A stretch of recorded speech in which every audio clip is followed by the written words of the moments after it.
सो सबसे पहले Bohr magneton और magnetic dipole moment of an atom due to revolving electrons. तो जो मैग्नेटिक डाइपोल मोमेंट होता है एक एटम का इलेक्ट्रॉन के रिवॉल्व करने की वजह से, उसको स्पेसिफिकली एक नाम दिया गया है जिसको बोर मैग्नेटॉन कहते हैं। ठीक है, ये बोर एंड बरी वाला बोर है। ठीक है, so in every atom electron revolves around the nucleus. A revolving electron is like a loop of current. Electron अगर रिवॉल्व कर रहा है न्यूक्लियस के अराउंड, तो इलेक्ट्रॉन पे कुछ चार्ज है, चार्ज घूम रहा है इलेक्ट्रॉन मतलब न्यूक्लियस के अबाउट। तो चार्ज जो मूव करेगा सर्कुलर पाथ में, तो इट विल कैरी करंट, मतलब it will have current because of moving charge. So charge अगर let's say electron anti clockwise direction में मूव कर रहा है, तो करंट क्या होगा, क्लॉकवाइज डायरेक्शन में होगा। ठीक है, सो when electron revolves in clockwise, when electron revolves in anti-clockwise direction, the equivalent current is clockwise. तो जैसे यहां दिख रहा है, therefore upper face of the electron loop acts as a south pole. अब देखो ये करंट इस तरह से गोल घूम रहा है ना, क्लॉकवाइज डायरेक्शन में। तो अगर क्लॉकवाइज डायरेक्शन में अपने फिंगर को कर्ल करोगे तो थंब किधर जा रहा है, नीचे की तरफ जा रहा है। तो बिकॉज क्लॉकवाइज घुमाने पे थंब जो है नीचे की तरफ जाता है, इसीलिए ऊपर वाला जो सरफेस है, ये जो सरफेस इधर से अगर हम लोग को देख रहे हैं, तो ये क्या हो गया, साउथ पोल हो गया। और यही अगर नीचे से इस सरफेस को देखेंगे तो ये वाला क्या हो गया, नॉर्थ पोल हो गया। तो ऊपर वाला जो सरफेस है लूप का, वो साउथ पोल है, नीचे वाला सरफेस जो लूप का है that is north pole. So upper face of the electron loop act as a south pole and lower face act as the north pole. So hence an atom behaves as a magnetic dipole. ये जो atom है, एक atom, हर atom एक magnetic dipole के तरह act करता है। Clear है सभी को? तो ये जो मैग्नेटिक डाइपोल के तरह हर एटम काम करता है, उसका dipole moment, magnetic dipole moment bore magneton कहलाएगा। ठीक है बच्चों? Yes, sir. So if you see this, if E is the charge on the electron revolving in an orbit, मान लो एक हमारा इलेक्ट्रॉन है, ठीक है, ये लेट्स से इलेक्ट्रॉन इधर ऐसे रिवॉल्व कर रहा है। सो E is the charge of an electron revolving in an orbit, और इसका रेडियस क्या है, R है इसका, with a uniform angular velocity omega, इसका जो एंगुलर वेलोसिटी है वो है ओमेगा। सो करंट क्या होगा, चार्ज अपॉन टाइम होगा। चार्ज E है, टाइम एक पूरा चक्कर काटने में कितना टाइम लगता है, टाइम पीरियड के बराबर लगता है। और हमें पता है कि टाइम पीरियड क्या होता है, 2 पाई बाय ओमेगा के बराबर होगा। T is equal to 2 pi by omega, ये पता है ना सभी को?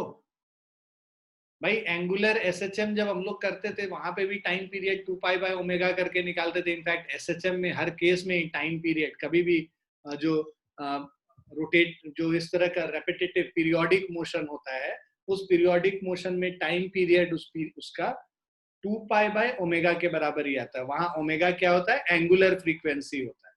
सो ई जो टाइम पीरियड है 2 पाई बाय ओमेगा से सब रिप्लेस कर लेंगे, तो current I is equal to E upon T के जगह 2 पाई बाय ओमेगा डाल दिए, ओमेगा ले जाके ऊपर मल्टीप्लाई कर देंगे तो ओमेगा ई डिवाइडेड बाय 2 पाई हो गया। एरिया ऑफ द ऑर्बिट क्या है, पाई आर स्क्वायर है। इस ऑर्बिट का जो एरिया है this is pi r square. अब मैग्नेटिक डाइपोल मोमेंट क्या होता है, m, capital M is equal to I into A होगा, current I into area. Current है omega e by 2 pi divide into pi r square, pi और pi cancel हो गया। So half E omega are square, ये इसका magnetic dipole moment होता है। किसका, इलेक्ट्रॉन जो कि न्यूक्लियस के अबाउट मूव कर रहा है सर्कुलर पाथ में, उसका magnetic dipole moment half E omega are square होगा। क्लियर ये point? Yes, sir. Now Yes, sir. according to Bohr's theory, an electron is an atom An electron in an atom can revolve only in certain stationary orbits in which angular momentum of electron is mvr, is the integral multiple of h by 2 pi. तो bore ने ये rule दिया था कि भाई मतलब किसी भी ऑर्बिट में पहले क्या मान लिया कि भाई हम लोगों ने कि ऑर्बिट जो है कोई भी ऑर्बिट में मूव कर सकता है, मतलब रेडियस उसका कुछ भी हो सकता है. तो बाद में पता चला कि नहीं भाई, बस एक स्पेसिफिक रेडियस में ही ये मूव करेगा. अदरवाइज क्या होता कि जो जो हम लोगों ने पढ़ा था कि जो रदरफोर्ड्स मॉडल है उसमें क्या है कि इलेक्ट्रॉन धीरे धीरे उसका रेडियस कम होता जाएगा क्योंकि एनर्जी लूज करता जाएगा और फाइनली जाके क्या होता है, न्यूक्लियस से जाके टकरा जाता है. याद है ना, स्ट्रक्चर ऑफ एटम्स में हम लोग करते थे, याद है ना बच्चों? Yes sir. बताया गया कि भाई नहीं, लेकिन ऐसा तो होता नहीं है. तो बोर ने बोला कि भाई ये ऐसा सब केस में नहीं होगा, उन केसेस में नहीं होगा जब रेडियस जो है इस रूल को फॉलो करे कि mvr is equal to nh by 2 pi. तो integral multiple of h by 2 pi अगर आता है तब ये जो एंगुलर मोमेंटम अगर nh बाई 2 पाई के बराबर आएगा, integral multiple of h by 2 pi, तब where h is Planck's constant, तो उस केस में ये जो है it will not lose energy when it goes around in that orbit. तो अब हम लोग वही सेम चीज को यूज कर रहे हैं कि mvr is equal to nh by 2 pi है हमारे पास, जहां n का वैल्यू 1 2 3 है. v is equal to omega r होता है. तो जो हम लोग mvr कर रहे थे, v के जगह हम लोगों ने ओमेगा r डाल दिया, तो m omega r nh by 2 पाई हो गया, है ना. तो ओमेगा r स्क्वायर क्या हो गया, nh बाई 2 पाई है. अगर आपको पिछले अभी हम लोग magnetic dipole moment m is equal to half e omega r square था, तो ओमेगा r स्क्वायर की जगह हम लोग अब क्या कर रहे हैं, nh by 2 pi m put कर दे रहे हैं. क्लियर है बच्चों? ये हम लोगों ने पिछले पेज में किया था ना, magnetic dipole moment is previous slide में half e omega r square. उसके जगह अब हम लोग ये जो ओमेगा r स्क्वायर है उसके जगह nh by 2 pi m put कर लेंगे. तो ये हाफ, ये 2 और 2 मल्टीप्लाई होके 4 पाई m हो गया. तो n into EH by 4 pi m या फिर n इंटू म्यू बी हो गया, right. So where mu B का वैल्यू क्या हो गया, mu B is equal to EH by 4 pi m. So from equation 4 it is clear that the magnetic moment of an atom is quantized having values 1 mu b, 2 mu b, 3 mu b and so on. तो देखो ये n mu b है, n का value यहाँ पे क्या हो सकता है, 1 2 3 and so on, है ना, कुछ भी हो सकता है. तो इसको हम लोग क्या कहते हैं कि ये जो म्यू बी है ये क्वांटाइज्ड है. So here mu B is the least value of atomic dipole moment और म्यू बी का वैल्यू कितना है, EH बाय 4 पाई m के बराबर. तो ये जो लीस्ट वैल्यू है मैग्नेटिक डाइपोल मोमेंट किसी एटम का, उसको क्या कहते हैं, बोर मैग्नेटॉन कहते हैं. क्लियर है बच्चों? Yes sir. Yes sir. So ये जो बोर मैग्नेटॉन है, it serves as a unit of atomic magnetic dipole moment. Unit है, ये सबसे स्मॉलेस्ट वैल्यू है, इसके मल्टीपल्स में ही होगा मैग्नेटिक डाइपोल मोमेंट किसी भी एटम का, इसके मल्टीपल्स में ही होगा. So we can calculate its value as mu B का वैल्यू तुम EH बाय 4 पाई m का वैल्यू डालो, E का value 1.6 into 10 to the power minus 90, Planck constant 6.6 into 10 to the power minus 34, 4 into pi का value 22/7 और mass of electron 9 into 10 to the power minus 31. इन सब को calculate करोगे तो ये क्या आ गया, 9.27 into 10 to the power minus 24 ampere metre square. तो ये क्या हो गया हमारा म्यू बी बोर मैग्नेटॉन है. तो बोर मैग्नेटॉन का जो वैल्यू है that is equal to 9.27 into 10 to the power minus 24.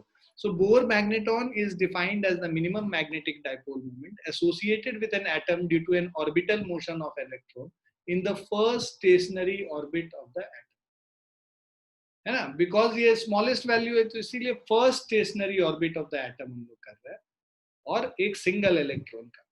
Now again we define gyromagnetic ratio of electron है। एक और टर्म है gyromagnetic ratio of electron, Bohr magneton हो गया, दूसरा gyromagnetic ratio of electron, that is magnetic moment by angular momentum. So magnetic moment half E omega are square है, angular momentum m omega are square है, omega are square cut गया, 1/2m हो गया, सो e/2m हो गया। सो ये जो e/2m है, this is equal to 8.8 into 10 to the power 10. So this is basically gyromagnetic ratio of electron. Clear hai? Yes, sir.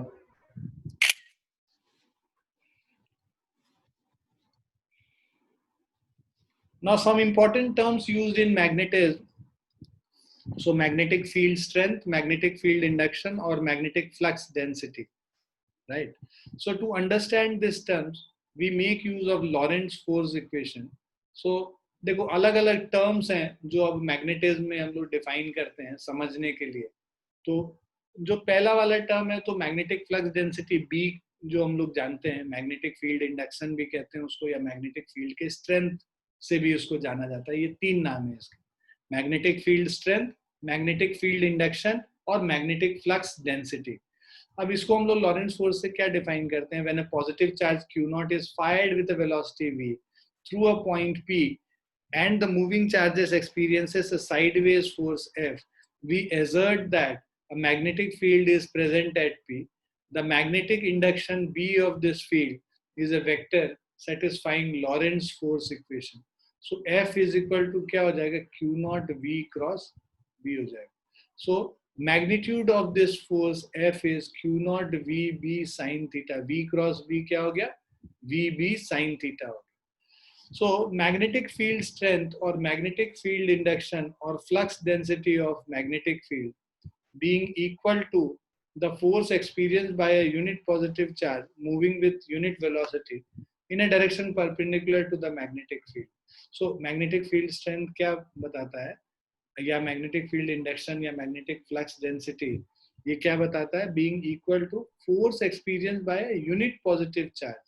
तो यूनिट पॉजिटिव चार्ज के साथ जो फोर्स होगा moving with unit velocity in a direction perpendicular to the magnetic field. तो sine theta 1 हो गया, unit velocity मतलब VB1, unit positive charge मतलब ये B1।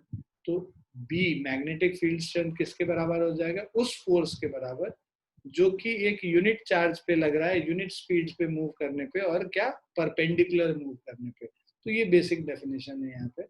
So we may also define magnetic field strength or magnetic field induction or magnetic flux density as the number of magnetic field lines passing normally through unit area of the substance. So number of magnetic field line passing normally through unit area of cross section is also known as magnetic flux density. So CGS unit of B is Gauss. ये अब हम लोग देख भी चुके हैं, 1 Gauss is equal to 10 to the power -4 Tesla. Clear है बच्चों? Yes, sir. Yes. जो सेकंड टर्म है वो सेकंड टर्म क्या है? मैग्नेटाइजिंग फोर्स और मैग्नेटाइजिंग इंटेंसिटी, उसको हम लोग H से रिप्रेजेंट करते हैं। So magnetising force, the degree to which a magnetic field can magnetise a material is represented in terms of magnetising force और मैग्नेटाइजिंग इंटेंसिटी। तो जितने डिग्री से एक मैग्नेटिक फील्ड किसी मटेरियल को मैग्नेटाइज कर सकता है उसको उस पर्टिकुलर मटेरियल का मैग्नेटाइजिंग फोर्स और मैग्नेटाइजिंग इंटेंसिटी कहलाता है। Now let us consider a toroidal solenoid.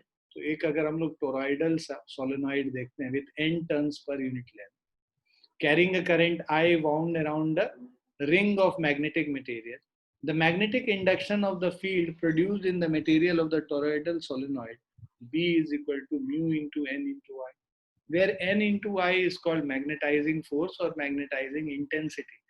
तो H is equal to क्या हो जाएगा? Ni. ये Ni को हम लोग क्या लिख लेंगे? H लिख लेंगे। तो B is equal to क्या हो गया? mu into H हो गया। वहां पे H क्या हो गया हमारा? मैग्नेटाइजिंग इंटेंसिटी या मैग्नेटाइजिंग फोर्स। ये सब टर्म्स हैं, ऐसा ही डिफाइंड ही है ना, तो उसको याद करना है बेसिकली। तो बी टोरॉइड के केस में म्यू एन आई होता है, एन आई जो है that is equal to H, तो B is equal to mu H हो जाएगा। क्लियर है बच्चों? Yes, sir. So that from 9 we have b is equal to mu h. So the magnitude of magnetizing force may be defined as the number of ampere turns flowing through around unit length of toroidal solenoid to produce the magnetic induction B in the solenoid. So B is equal to mu into H होता है. So magnitude of magnetizing force, ठीक है, may be defined as number of ampere turns flowing around unit length of toroidal solenoid to produce the magnetic induction B in the solenoid. Now, if inside the toroidal solenoid there is free space, then magnetic induction B naught is equal to mu naught into H. So, अगर यहाँ पे toroid के अंदर free space होगा तो यहीं पे magnetic field induction जो है, मैग्नेटिक फील्ड इंटेंसिटी जो है, तो वो B naught is equal to mu naught into H करके हम लोग बताते हैं.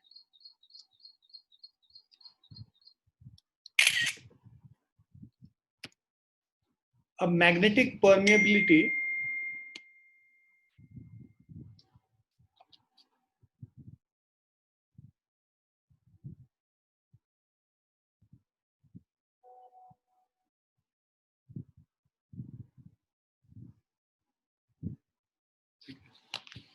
सो मैग्नेटिक परमिएबिलिटी अगर हम लोग देखें,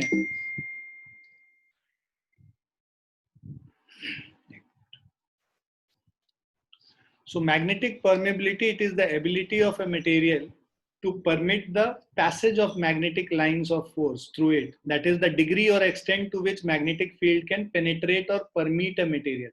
तो मतलब कि मैग्नेटिक फील्ड लाइंस को कितना अलाउ कर रहा है कोई मटेरियल अपने तरफ, अपने से पास करने के लिए, वो जो मेजर करते हैं उस प्रॉपर्टी को, वो मैग्नेटिक परमिएबिलिटी होता है. परमिएबिलिटी का मतलब ही होता है पेनिट्रेशन या परमीट करना एक मटेरियल. तो मैग्नेटिक परमिएबिलिटी किसी मटेरियल का मतलब उसके थ्रू कितना मैग्नेटिक फील्ड लाइंस वो पास कर सकता है. So it is represented by mu. So magnetic permeability of a material is equal to the ratio of magnitude of magnetic induction B to the magnetizing force or magnetizing intensity H. So it is represented by mu. So mu is equal to क्या हो जाएगा, B upon H हो गया, और B is equal to mu into H हो गया. So यहाँ पे SI unit of magnetic permeability is equal to unit of B by unit of H. So magnetic permeability mu है, right? Mu is equal to B by H हो गया. तो अब इसका यूनिट अगर हम देखेंगे तो B का यूनिट टेस्ला है, H का यूनिट एम्पियर पर मीटर है. तो टेस्ला मीटर और ये ऊपर चला जाएगा, टेस्ला मीटर पर एम्पियर हो गया. म्यू का अगर हम लोग इसको T के जगह वेबर पर मीटर स्क्वायर करें, है ना, इंटू एम ए -1, तो वेबर के टर्म्स में ये इसका यूनिट होगा. क्लियर है बच्चों? Yes, sir. करने वाली ज्यादा चीजें हैं बेसिकली. अब रिलेटिव मैग्नेटिक परमिएबिलिटी का डेफिनेशन क्या है? Relative magnetic permeability is defined as the ratio of number of magnetic field lines per unit area in that material. So to the number of magnetic field lines per unit area that would be present if the medium were replaced by vacuum. So मतलब जो relative magnetic permeability mu R जो है, that is equal to B upon B naught, है ना, ratio of number of magnetic field lines per unit area in that material by per unit area in vacuum. ठीक है, magnetic field lines per unit area in vacuum. So mu R is B upon B naught. So mu R has no dimension. The value of its value for vacuum is 1.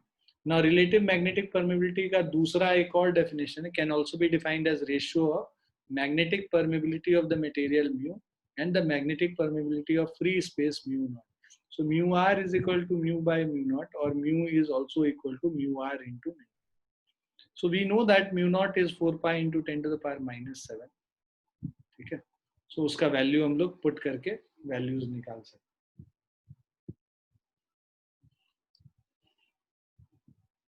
Clear है?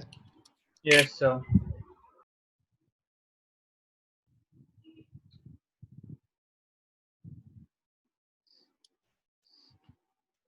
Now intensity of magnetisation, so I से उसको represent करते हैं.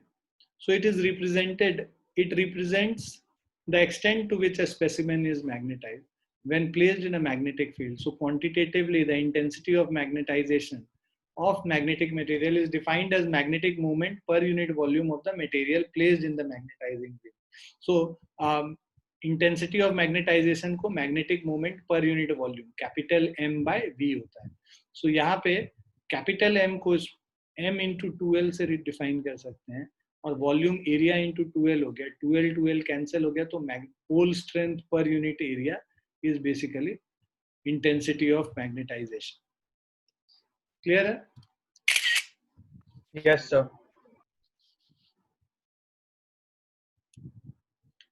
So the intensity of magnetization of a magnetic material is also defined as the pole strength per unit area of cross section of the material placed in the magnetizing field. So I is equal to magnetic moment per unit volume. और तो वही magnetic moment को m by v कर रहे थे, इसको m into 2L by a into 2L करके इसको कट करके m अपॉन a. वही चीज कह रहा है यहाँ पे, pole strength per unit area. Now SI unit is, ये ampere metre square by metre cube कर देंगे, मैग्नेटिक मोमेंट बाय वॉल्यूम, तो एम्पियर पर मीटर हो गया इसका SI unit. SI unit of I are the same as SI unit of H. Intensity of magnetization is a vector quantity. Its dimensional formula is m0 L minus 1 T0 into A. अब जो next term है यहाँ पे, magnetic susceptibility एक होता है, XM से हम लोग रिप्लेस करते हैं. ठीक है? So it is a property which determines how easily a specimen can be magnetized when placed in magnetizing field. So quantitatively, susceptibility of a magnetic material is defined as the ratio of intensity of magnetization induced in the material to the magnetizing force.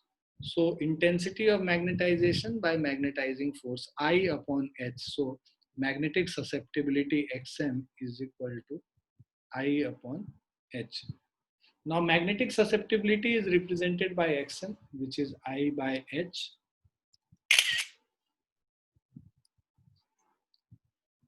अब relation निकालना है, relation between magnetic permeability and magnetic susceptibility हम लोग अगर निकालें. So when a magnetic material is placed in a magnetising field of magnetising intensity H, तो एक field है जिसका मैग्नेटाइजिंग इंटेंसिटी H है, material gets magnetised, the total magnetic field B in the material in the sum of magnetic induction B0 in vacuum produced by the magnetizing intensity and magnetic induction Bm due to magnetization of the material. तो ये जो material खुद magnetise हुआ है उसके वजह से जो मैग्नेटिक इंडक्शन है उसको Bm बोलते हैं. और है ना, दूसरा B0 जो है is basically magnetic induction produced by magnetising intensity, बाहर से जो मैग्नेटाइजिंग इंटेंसिटी है ना, वो मटेरियल को मैग्नेटाइज जो कर रहा है वो ये होगा. ना ये जो टोटल है B जो होगा, net magnetic field is B0 plus Bm. B0 is mu naught into H, ठीक है, और Bm is mu naught into I हो गया. ठीक है, सो मैग्नेटिक इंडक्शन जो है म्यू नॉट इंटू I हो गया और B0 म्यू नॉट H हो. इन दोनों को अगर कंबाइन कर दें, यहाँ पे लिख दें B के जगह, B is equal to B0 मतलब mu naught H plus Bm मतलब mu naught I. Mu naught common ले लोगे, वो क्या हो गया, mu naught times H plus I. So B is equal to mu naught times H plus I. Clear है बच्चों? अब इसमें XM का वैल्यू डालते हैं, जो मैग्नेटिक ससेप्टिबिलिटी का वैल्यू, तो हमें पता है XM is equal to I upon H, तो I is equal to XM into H हो जाएगा. तो हमारे पास net magnetic field B is equal to mu naught into H plus mu naught into I. Mu naught कम लोगे H plus I, तो which is equal to mu naught times जो H है, ठीक है, plus of I is equal to XM into H हो गया. सो mu naught into H common ले लो, 1 plus XM. So but B is equal to mu H, तो यहाँ पे B को जगह म्यू H हम लोग पुट कर लेते हैं. H कट गया, तो mu is equal to mu naught into 1 plus XM, और mu divided by mu naught is 1 plus XM. और म्यू बाय म्यू नॉट मतलब म्यू आर हो गया relative permeability. So mu R is equal to 1 plus XM. Clear है बच्चों? Yes, sir.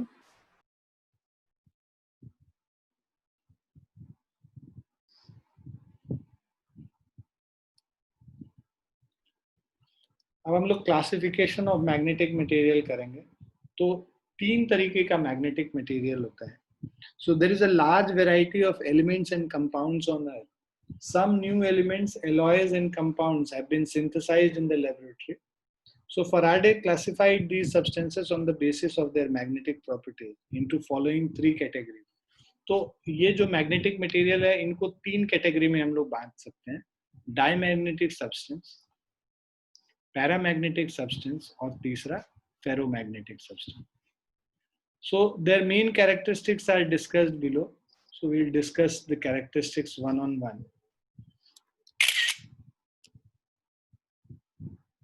तो पहला है diamagnetic substance. So diamagnetic substance are those in which individual atoms or molecules or ions do not possess any net magnetic moment on their own. So when such substances are placed in an external magnetizing field, they get feebly magnetized in a direction opposite to the magnetizing field. So basically क्या है कि diamagnetic substance का जो definition है वो ये कहता है कि जहाँ पे कि डायमैग्नेटिक सब्सटेंस वो सब्सटेंसेस है जिसमें कि इंडिविजुअल एटम, मॉलिक्यूल्स और आयंस जो है they do not possess any net magnetic moment on their own. ने आपका खुद का कोई मैग्नेटिक मोमेंट नहीं होगा. उसके अलावा when each substance are placed in an external magnetising field they get feebly magnetised. अगर इसको हम लोग किसी एक्सटर्नल मैग्नेटिक फील्ड में रखेंगे तो जो मैग्नेटाइजेशन है वो बहुत फीबली होता है, बहुत कम होता है, in a direction opposite to the magnetising field. तो जो मैग्नेटाइजिंग फील्ड है उसके ऑपोजिट डायरेक्शन में इंड्यूस होता है magnetisation. So example of some diamagnetic materials are, तो जो डायमैग्नेटिक मटेरियल्स का एग्जांपल क्या क्या है? Antimony, bismuth, copper, lead, gold, silver, ठीक, diamond, zinc, quartz, water, alcohol, mercury, air, hydrogen, nitrogen, and all inert gases like helium, neon, argon, etc. तो ये सारे examples किसके हैं? Diamagnetic materials का example. Now, some of the other important properties of diamagnetic substances.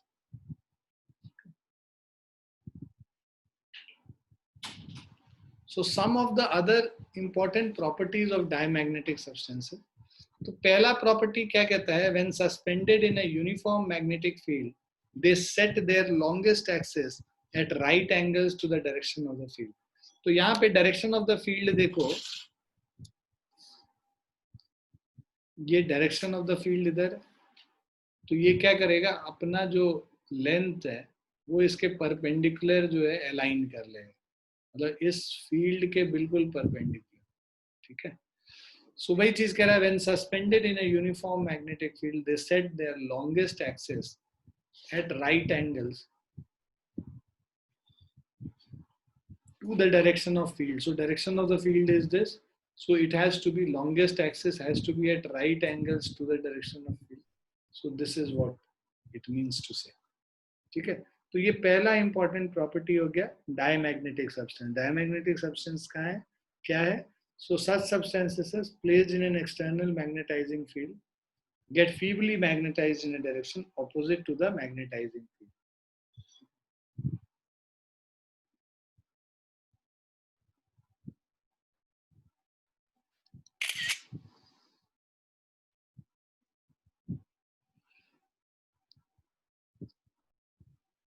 let's go to the next slide. So when placed in a non-uniform magnetic field, these substances have a tendency to move from stronger part of the field to the weaker part.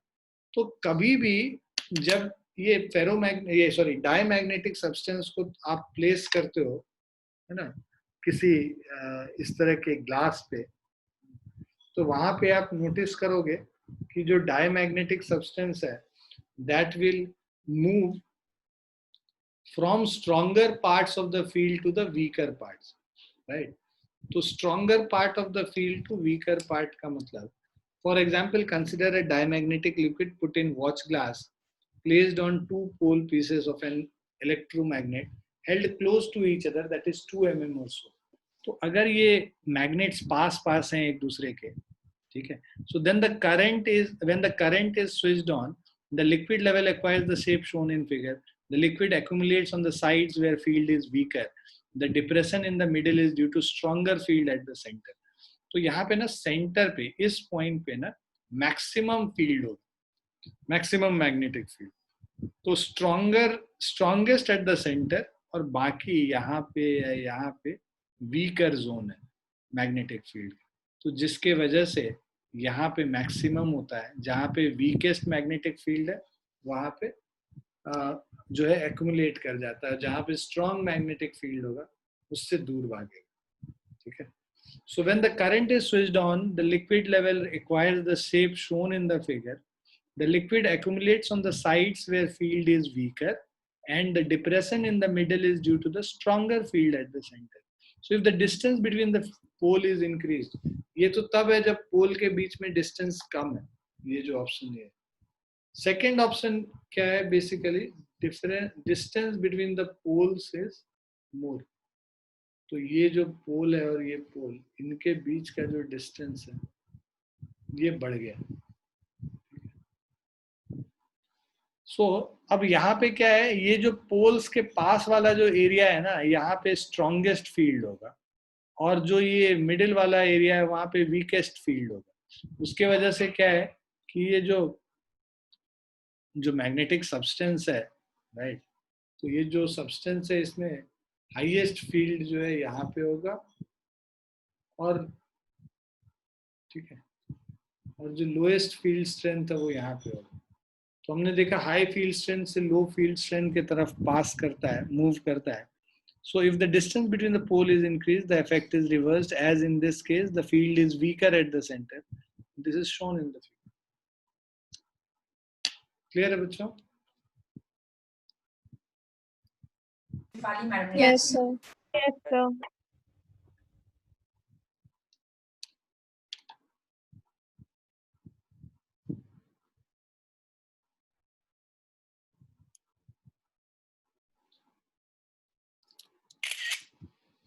Now, third property is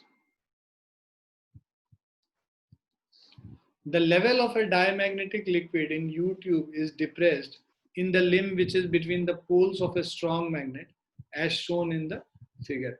तो ये जो level of a diamagnetic liquid है, right?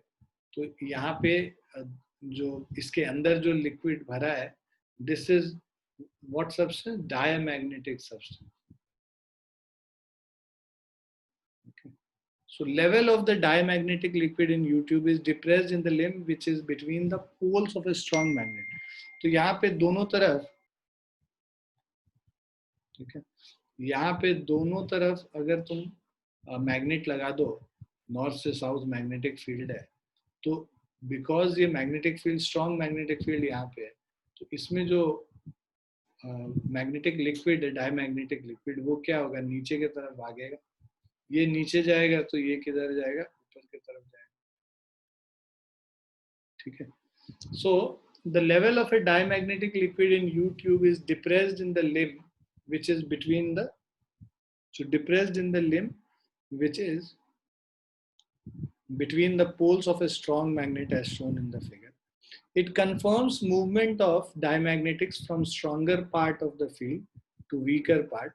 This property implies that whereas a magnet attracts metals like iron, it would repel a diamagnetic substance like copper.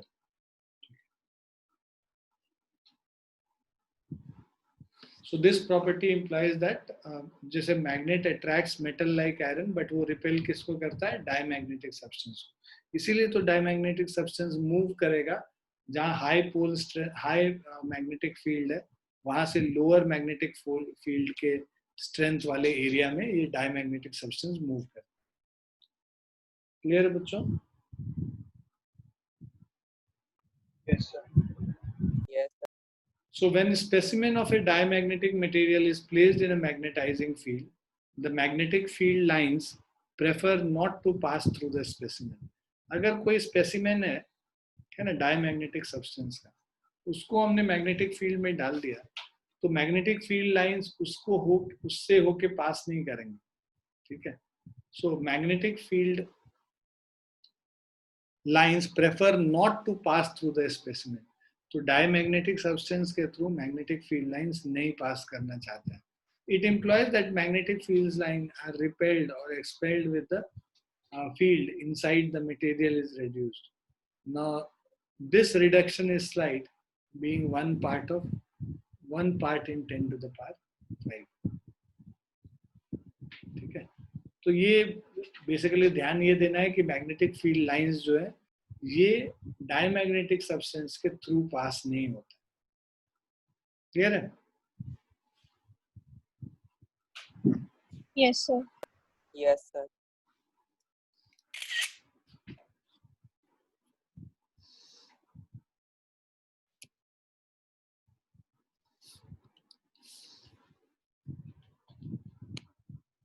Now, relative magnetic permeability of diamagnetic substance is always less than unity. तो ये तो हम लोग देखे भी हैं कि relative magnetic strength जो है mu r diamagnetic substance का is always less than unity. Mu r क्या होता है? B upon B naught.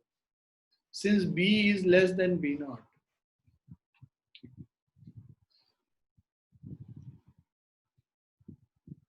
so value of B is less than B naught, hence mu r is less than 1.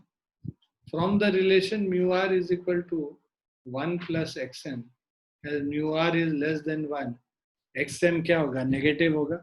Hence the susceptibility of diamagnetic substance has a small negative value.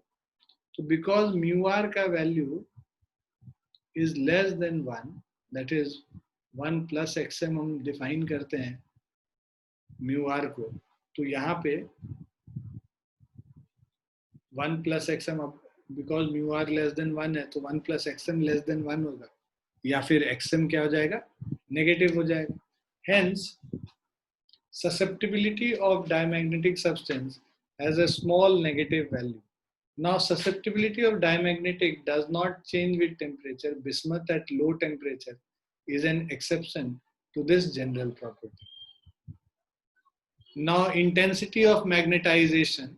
So intensity of magnetization I of a diamagnetic substance is negative, small and directly proportional to the applied magnetizing force H as shown in the given figure.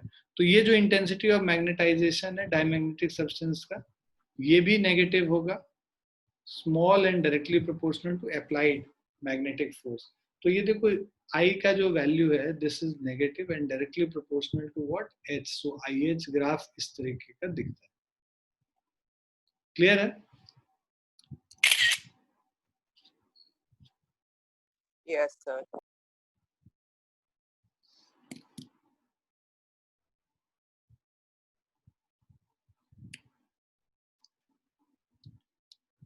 Now explanation of diamagnetic substance.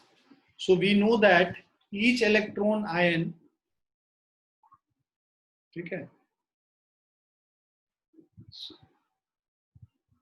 So we know that each electron on an atom होगा, in an atom. So each electron in an atom is revolving in the orbit around the nucleus. Now revolving electron, okay, revolving electron is equivalent to a tiny loop of current. Therefore, it possesses some orbital magnetic dipole moment Mn. So जो magnetic dipole moment है m, that is equal to current into area of the loop. So magnetic dipole moment m is I into a. ठीक है. Now in addition to the orbital motion, every electron is assumed to have a spin motion around its axis. Therefore, another dipole magnetic moment called spin magnetic moment ms is also associated with an electron. तो electron जब वो move करेगा, मतलब revolve करेगा orbit में, वो आपस में अपने एक्सिस के अबाउट स्पिन भी कर रहा होगा. ठीक है, तो रोटेट भी कर रहा होगा. तो उस केस में उस रोटेशन के वजह से another dipole moment called spin magnetic moment ms is also associated with electron. So the vector sum of ml and ms, ठीक है, तो vector sum of ml means magnetic dipole moment and ms means spin magnetic moment due to spin motion. So अब इन दोनों को add करेंगे तो net magnetic moment m निकलेगा. तो in a diamagnetic substance ml and ms cancel each other. ठीक है, cancel each other for every atom so that the atom has no net magnetic dipole moment. तो ये जो diamagnetic substance में इसका अपना मैग्नेटिक डाइपोल मोमेंट नहीं होता है, क्योंकि ये ml और ms एक दूसरे के वैल्यू को कैंसिल आउट कर देते. क्लियर है? Yes, sir. Yes, sir. So therefore, motion of all the electrons in an atom of a diamagnetic material is assumed to be reduced in motion of two electrons revolving with same angular velocity in a circular orbit of same radius, but in opposite sense. Net nahi hoga, but in opposite sense. Now, the magnetic moment of two being equal and opposite cancel each other in the absence of any external magnetic field, so that the net magnetic moment of each atom is 0.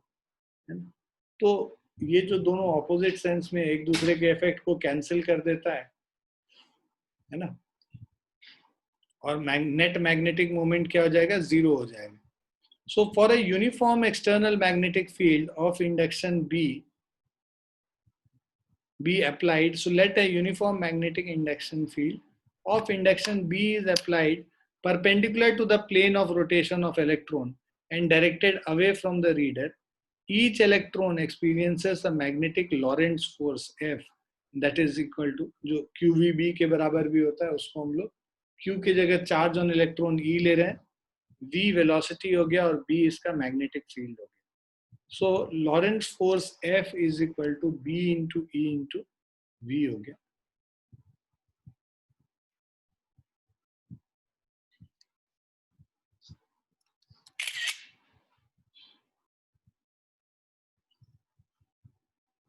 Now, according to Fleming's left-hand rule, the Lorentz force F act radially outward. तो अगर हम लोग देखें तो जो लॉरेंट्ज force होगा V cross B करो तो बेसिकली ये हमारा वेलोसिटी का डायरेक्शन, ये हमारा B का डायरेक्शन है. V क्रॉस B करेंगे, ठीक है, और चार्ज जो है नेगेटिव है, तो V क्रॉस B इस डायरेक्शन में होता है, बट नेगेटिव चार्ज से मल्टीप्लाई करोगे फोर्स किधर आ जाएगा? एक्सटर्नली आउटवर्ड्स, मतलब रेडियली आउटवर्ड्स एक्सटर्नली. ठीक है.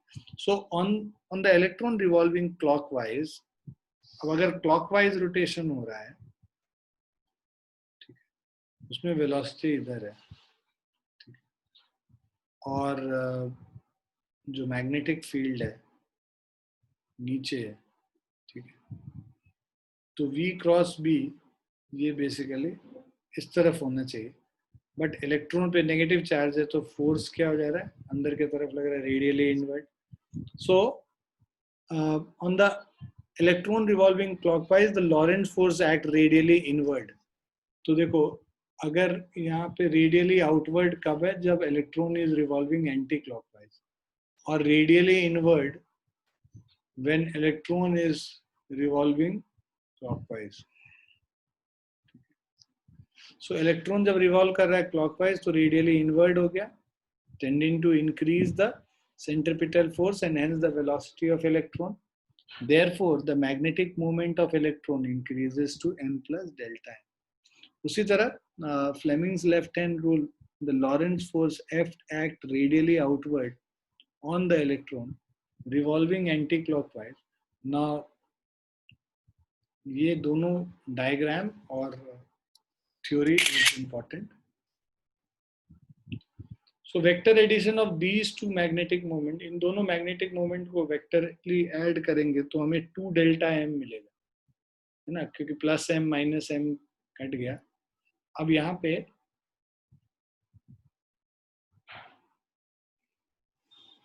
the net magnetic moment 2 delta m so developed is called induced magnetic moment. The magnetic moment induced in different atoms add vectorally to give a net magnetization of the material in a direction opposite to B. Now this accounts for the diamagnetic behavior of material. Clear है बच्चों?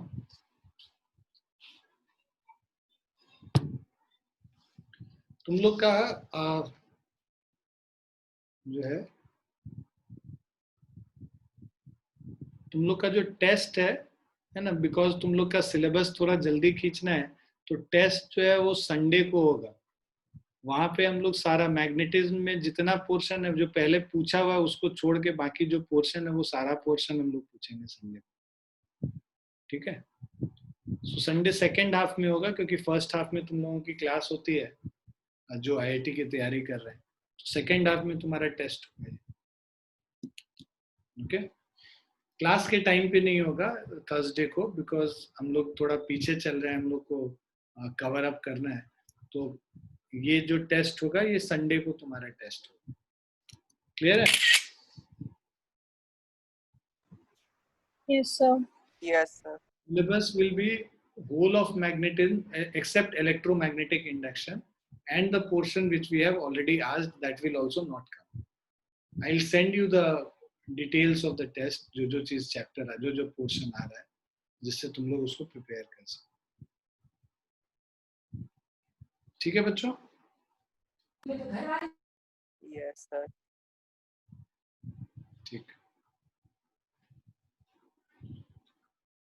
ठीक है, we'll stop here, है ना. Paramagnetic substance और ferromagnetic substance रह गया है, वो नेक्स्ट क्लास में हम लोग कर लेंगे. सो नेक्स्ट क्लास में आई सपोज कि we'll be able to finish it. थोड़ा सा पैरामैग्नेटिक सब्सटेंस और फेरोमैग्नेटिक सब्सटेंस और एक हिस्टेरेसिस लूप है, ये करके हमारा ये चैप्टर खत्म होगा. ठीक है? तो Thursday we'll be able to finish this. ठीक है बच्चों? चलिए, bye and take care. Thank you, sir. Thank you, sir. Sir हाँ बोलो. सर ये